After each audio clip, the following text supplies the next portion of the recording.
Hello and welcome back to Zekism. In this video, I have seen Superman, James Gunn Superman, currently out in cinemas, probably going to do quite well on the opening weekend. We'll see if it can hold legs. The reviews are sort of positive from a critical point of view, somewhat positive, I'd say. Audience response seems to be a lot higher. Online response seems to be very mixed. It's a film that's being talked about more than it probably needs to be talked about. I'm not really sure. Well, I am sure. I know why it's being talked about, but I'm not sure as to why it's being talked about for those reasons as much as it is, if that makes sense. Anyway, ramble over. So yes, James Gunn Superman. My thoughts on the film, I think, and I'll sort of try not to avoid spoilers, and I may go into some spoilers when I explain or sort of justify why I think about the film, what I think. The film, I think, is a mixed bag at worst, but an enjoyable one as well. So I think that's the fairest bullet point review I can give for the film. I think the things it gets right, number one, is Superman. I think David Corenswet Superman is probably, dare I say it, my favourite iteration of Superman. And I'm a very casual DC watcher anyway. You know, Batman I'm probably quite familiar with, but Superman, supporting characters, lore, history, enemies, whatever, I'm not that familiar with it. If I'm being totally honest, Superman is one of those character archetypes that I sort of find the least interesting. Sort of, you know, superhuman being who could do anything isn't the most interesting character to follow. I know it's subjective, so apologies if that sort of, you know, annoys anyone. I don't mean to. But at the same time, those kind of characters don't really interest me whatsoever at all, because there's not really any narrative thread to pull out there. And like I said, I'm a Marvel guy more so than DC, so I'll throw, you know, Captain Marvel or any of the other super powered beings who are not really that interesting as well from any side, any potential side. So yeah, that's where I come from a Superman perspective. I think we get into the sort of, I don't even know where to start when it comes to the online commenters and stuff that are going after it at the moment for political, for the Snyder stuff. I liked Zack Snyder's films enough. I didn't think they were amazing. I think they were entertaining. I think Henry Cavill as Superman, I think my personal like of Henry Cavill, because I like Henry Cavill, the actor, the guy off screen, and I think that checkers me liking his Superman more so than his portrayal of Superman. That said, I don't think he was given the opportunity to make that Superman very likable and good. He was very dour and very moody. They tried to ground it in a bit too much realism, maybe. I don't know. Excuse me. But that's where I come from a Superman perspective. But I really love David Corenswet Superman. I think he was so boyishly naive, sort of, I don't want to say misguided, but sort of, like I said, blue-eyed when it comes to wanting to save everyone and everything he can. That was literally, he says it in the film, that's his goal. He just wanted to save people. We're sort of circling back to the political side. People online are saying this is a woke Superman. I'm not really sure where that comes from. I'm assuming people haven't seen it that's commenting on that. But because having seen the film, I don't really agree that it's a woke film. I don't think it's overtly woke anyway. I think okay, spoiler, they're going to get into... there is a situation that happens off screen. Again, I'll get into that as well, where Superman essentially stopped a war breaking out off screen before the film started, between two nations. One is an aggressive sort of overpowered nation, and again there's reasons as to why that is, and the other's a poorer, sort of less advanced militarily country, and he basically comes in there, says no war, stops anyone dying, and then flies off again. And the film sort of starts with that situation geopolitically causing issues. People questioning, you know, is Superman a friend or foe? Should he be able to unilaterally go into a country and stop a war or stop a conflict? And that's sort of where the film starts. The film doesn't really delve into that topic or theme very much at all. Apart from sort of that situation having happened and the sort of the ramifications from a personal level as to whether that was right or not. There's a really good there's a really good scene that happens as a result of that between Lois and Superman, where Clark Kent has basically been interviewing himself because he delivers the interviews he has with Superman to the Daily Planet newspaper.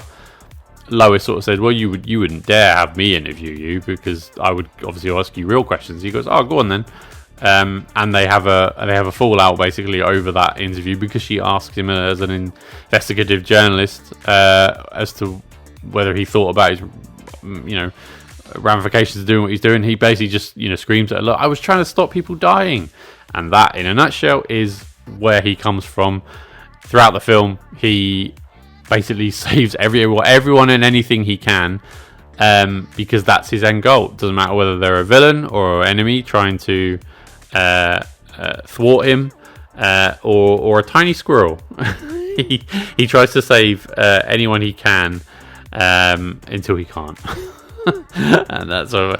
So the film itself, as I said, I think it's a mixed bag. I think it starts, and this I don't think is going to be a spoiler. It starts with an opening crawl, similar to Star Wars, because you are thrown in from the off to this world, this DCU, James Gunn's DCU. You're thrown in with no beginning, middle, or end. You're in it, literally in it from the start, and it's very jarring. I found it very jarring. Sorry, it took me about half an hour to sort of adjust and work out what's going on.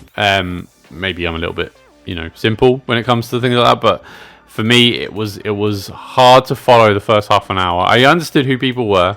I was just trying to set the table, if that makes sense, and I think the film was trying to do that as well. So it was an interesting start to a film. I didn't particularly warm to it, and it wasn't until, like I said, that scene between Superman and Lois where I got it. I was like, okay, I'm sort of more invested than I have been. I've just been watching things happen up till now.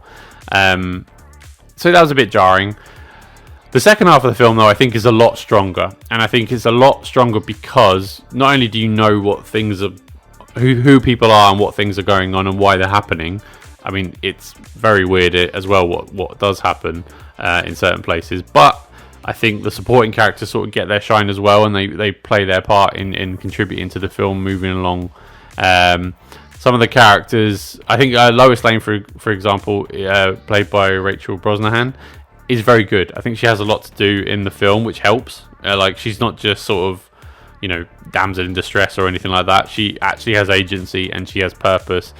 They establish her as a elite hotshot journalist, and that's what she does very, very well. What was I going to say? The other thing to consider with regards to the film, I think, like I said, it gets Superman right. I think the supporting characters are very James Gunn.